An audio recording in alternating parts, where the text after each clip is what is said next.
अस्सलामुअलैकुम वरहमतुल्लाहि ताला वबरकातुहू। मुहतरम सामईन, जैसे ही कोई मशहूर रात आती है, फजीलत वाली रात आती है, जैसे शब क़दर वाली रात हो गई, इसी तरह से शब मेराज वाली रात हो गई, इसी तरह से बात करें आगे को शब बारात की रात हो गई, ईदों की रातें हो गई, जो फजीलत वाली रातें हैं, तो लोगों की तरफ से जो है वो एक मैसेज वायरल होना शुरू हो जाता है। वो क्या है कि अगर आप शब क़दर की रात को अगर 4 वक़्त नमाज़ नफल नमाज़ पढ़ लेंगे तो आपकी सारी ज़िंदगी की क़ज़ाए उम्र नमाज़ें माफ़ हो जाएंगी। कोई मैसेज आता है आपकी 50 साल की नमाज माफ़ हो जाएगी। अगर आपने शब बारात की रात में 4 रकात नफल पढ़ लिए तो आपकी पूरी ज़िंदगी की नमाज़ें माफ़ कर दी जाएंगी।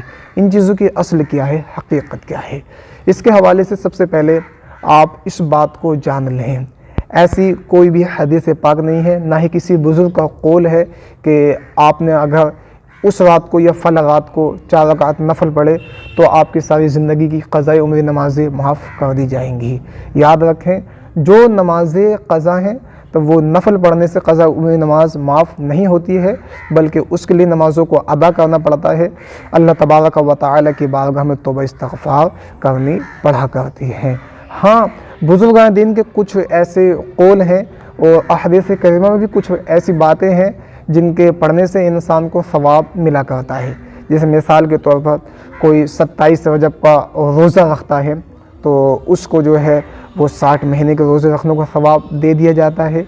इसी तरह से कुछ फजीलत वाली बातें हैं, लेकिन ऐसा कुछ नहीं है कि जनाब पूरी ज़िंदगी की नमाज़ें माफ़ कर दी जाएंगी।